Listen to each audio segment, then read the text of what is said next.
Super Supportive by Slaka. Chapter 5, The Nice One. 5 years later. It's cold as tits, Levy muttered, rubbing his bare biceps with his hands as he stared out the snow falling over the L tracks. Alden, man, stop looking so warm. You've got a sweater and a coat. It's not fair. His pale lips were almost as grey as the sky overhead, and his breath came out in frosty white puffs of fog. Agree to stupid dares, win stupid prizes. Alden leaned against a railing while they waited for the train. It's 20-something degrees. Did you seriously think you were stronger than frostbite? I thought I would be okay. The chatter at Jeremy's teeth was probably only half drama. They'd left his place 15 minutes ago, and Jeremy was wearing flip-flops, shorts, and a sleeveless white tee with a picture of a dancing traffic cone on it. Are tits particularly cold? Bo, the third member of their friend group, asked. He sounded amused. And since when do we use that metaphor anyway? It's a weird one. Bo looked shy and nerdy with his horn rims, grandmotherly scarf, and horrid bowl haircut, but he had a nasty grin on his face as he took in the other boy's suffering. I'll loan you my scarf, Jeremy, he cooed. Just beg. No, you bastard! You're gonna give me that $10 when this is over, and then I'm gonna shove it up here. It's a reference to witches. Alden stuffed his hands into the pockets of his jeans as the train approached the platform. What? The saying. It's about witches, I think. Some superstition from a long time ago. Maybe. Jeremy exhaled another cloud of fog. Bet those Salem goons would have had heart attacks if they could see us all now. We're on our way to alien school. You have a snack for a demon in your messenger bag, and Bo's got a Bedlam Beldam poster taped to the wall over his head. He's not really a demon, said Alden, stepping into the least crowded car. He's just a weird-looking extra-dimensional being who has to do community service for all eternity. Because he attempted to murder. That's better? Would you rather have someone attempt to murder you or succeed? I bought that poster when I was 8, Bo interrupted, turning his nose up at Jeremy. Everyone loves Bedlam Beldam when they're 8. Yeah, but you're 16 now, bro. It's a long time to stare at a superhero whose whole thing is talking to cats and wearing pointy hats. They took their seats, and while his friends argued about the merits of witch-themed heroes, Alden pulled out his phone. He did it almost without thinking about it. Shouldn't do this again. It'll only make me gloomy for the rest of the morning. But he didn't put the phone back up. Instead, he tapped on the gleaming silver sigil that had appeared after he called Hannah for the first time. It looked like an app, but it definitely wasn't. The thing was impossible to delete, and appeared on any phone Alden held, including a vintage rotary dial he'd once encountered at a neighbor's house. It was kind of creepy, but at least he wasn't alone. Anyone who had permission to call a superhero through the system apparently had the same bizarre perk. He held the phone to his ear. Play last 3 voicemails, he muttered. For a moment there was nothing but silence, and Alden stared at his own distorted reflection at the metal pole beside his seat. He looked a lot like his father, green eyes, hair hovering between true brown and auburn. Average height for his age. His freckles had mostly disappeared for now, but they'd be back in summer. A familiar bright voice interrupted his inspection. Hi, Alden. It's Hannah. Alden closed his eyes.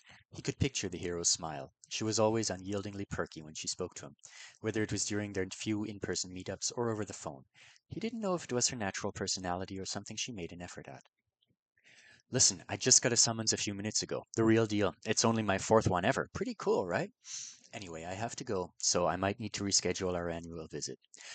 Wanted you to know so that you don't freak in if the teleportation notification doesn't come through for you in a couple of days like we planned. We'll hang out when I get back. There's this awesome new ice park on the island. Let's check it out together. See you soon.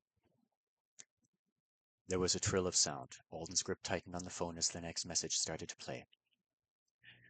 Alden, this is Hannah's friend Cly. We met once before. Everything's fine. Just wanted you to know that Hannah's still off on her quest. We expect her back any day now. Another trill, then the latest one. He'd received it a couple of weeks ago, and even though he'd listened to it dozens of times, he still felt his pulse pick up. Hello, Alden. It's Cly again.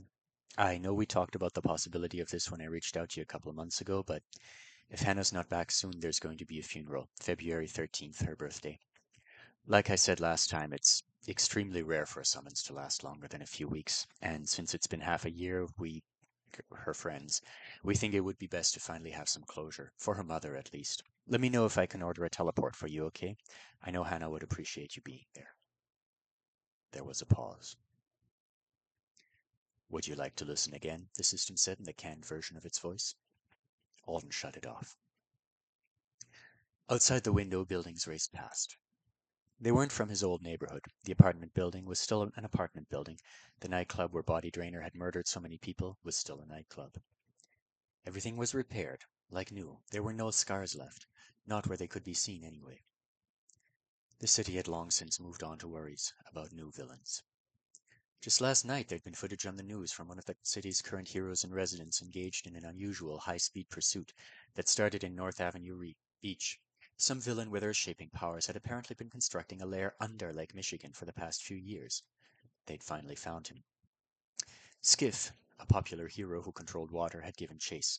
It had taken an hour, and he'd flooded the ground floor of a couple of buildings downtown.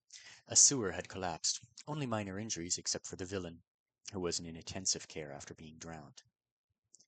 It was a decent outcome, given the powers involved.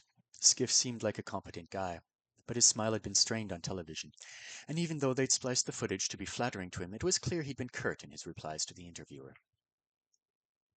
Alden couldn't help but remember something Hannah had once said.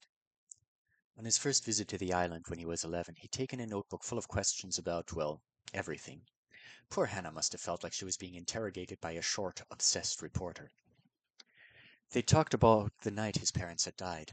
Then they'd branched off into more general discussions about powers and being a superhero, and she'd said something that had stuck with him ever since. In college, which is basically just one long training program here on the island, we had this assignment to come up with our heroic motto, like a guideline for how we wanted to approach problems. I picked something really basic and cliché, happy to help. But now that I've actually done some hero work for a while, I think the motto I would go with is, we could have done that better. Sipping on a strawberry milkshake at the table across from her, Alden had frowned. That's not a good motto, he'd said seriously. Nobody would like a hero with a motto like that. It's sad. Maybe it is. But I guess it's less of a motto for sharing with the public and more like a guideline for myself. When you're dealing with superpowers, there's so much room for error. Things happen faster than your brain can keep up. Physics gets counterintuitive. Or it doesn't apply at all. Some powers, your own and the bad guys, just feel so much bigger than you. She took a French fry from the shared plate between them. It's easy when the dust settles to say you did everything you could. It's easy to look away from all the places where you made mistakes because there are always so many of them. It makes you feel horrible and useless, even if you tried your best. But I think I want to be someone who does look, so that I make a few less errors in every battle. And maybe I want to do it so that the heroes I work with don't have to look too closely at it themselves. In a lot of ways, my power is easy to handle, emotionally, compared to something like super strength or mind control. Alden hadn't understood then, and she'd dodged him when he'd asked her to clarify. But he'd paid attention in the years since, to the unsaid things behind the publicist-approved articles, to Hannah herself and her unusual dedication to being a support for other superheroes, instead of standing in the limelight herself. Skiff is stressed because he had to drown that villain to end things. It was only a guess, but it made sense. The hero had a kind of happy-go-lucky flair. He hosted beach volleyball tournaments, and did a lot of charity events with kids. He had a spotless record, as far as casualties went. And the villain had gone down in the middle of a street, not in one of the flooded areas. This situation must have been getting out of hand. Skiff couldn't risk letting someone with a tunneling skill run wild with so many buildings around. He had to hold the guy down and force water into his lungs. He needed a sidekick. Hannah could have done it. Well, that was a bad example. Hannah would have been a perfect matchup for the tunneler. She could have stuffed him into her magic bubble, and there wouldn't have been any need for another hero on the scene at all. But there were tons of ways even a weak sidekick could have helped the superhero out with a case like this one. A buff that boosted Skiff's speed would have let him win the chase before it left his home turf on the lake. Anyone with a ranged attack would have been useful. But sidekicks had gone out of fashion in the 90s. Before then, it was normal for an S-rank or an A-rank superhuman, the usual superhero ranks, to work with an entourage of weak assets. Teams were all the rage. But that had been a bad decade for villain activity, and people had started calling sidekicks bucket kicks because they died. A lot. For a while, sidekicks had a 12% survival rate in superhuman on superhuman battles. It wasn't like they were supposed to be in those battles in the first place. They were supposed to be evacuating civilians and running comms and things like that. But villains didn't adhere to the rules of fair play, and targeting the squishy friends of the more dangerous hero was a pretty good psychological tactic. So sidekicks were out. No city wanted the bloodstains on their image. Weak superhumans stayed on the island, or, if they were lucky enough to be good at something flashy, worked in entertainment. And there were just a few active superheroes these days who, like Hannah, deliberately chose skills that would be better for support than outright combat. It was a dangerous choice, to take abilities that wouldn't be as good in a one-on-one fight. But Hannah had been so passionate about it. Battlefield support was supposed to be for a multiplier for another hero, she told Alden. A second fiddle that played like an entire orchestra. Two heroes fighting side by side is great, she'd said. But if one of those heroes is spec'd to complement the other, it's like adding an exponent. You get something way more than the sum of its parts. Suddenly a flip-flop nudged Alden's shin. His thoughts scattered and he looked up. Hey man, this is our stop. Jeremy nodded toward the doors. What's up with you? You were totally out of it. Sorry, just thinking about that SE assignment we got in lit class. Ugh, why am I hanging out with you nerds? Jeremy complained. We go to school 5 days a week already, and now the two of you have got me going to more school on the weekends. Bo clapped him on the shoulder.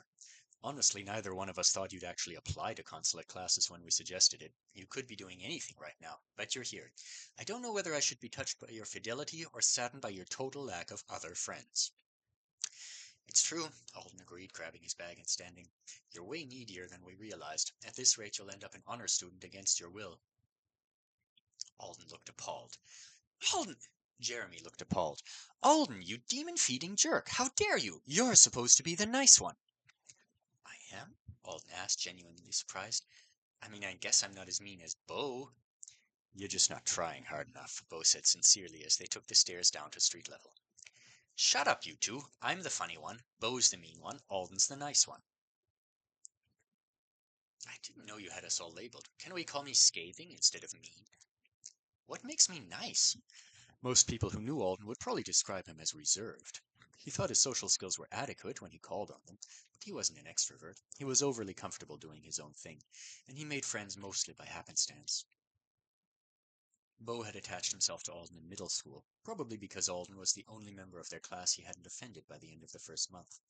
And Jeremy had somehow landed in their orbit as a freshman, when he'd realized he wasn't enough of a jock to be one of the jocks in high school. I'm glad I'm nice, but I don't really think of myself that way. It's the whole superhero thing, Jeremy said, rubbing his arms furiously as they walked. You act all sensible, and you have multi-page college plan as a sophomore, but you still really want to be that guy in spandex that rescues kitty cats from trees. I don't know, it's sweet, man. Alden winced. Bo cackled. Oh my god, Alden, your expression! Then a confused look crossed his face. Maybe we should call Jeremy the insightful one? I did not see that coming.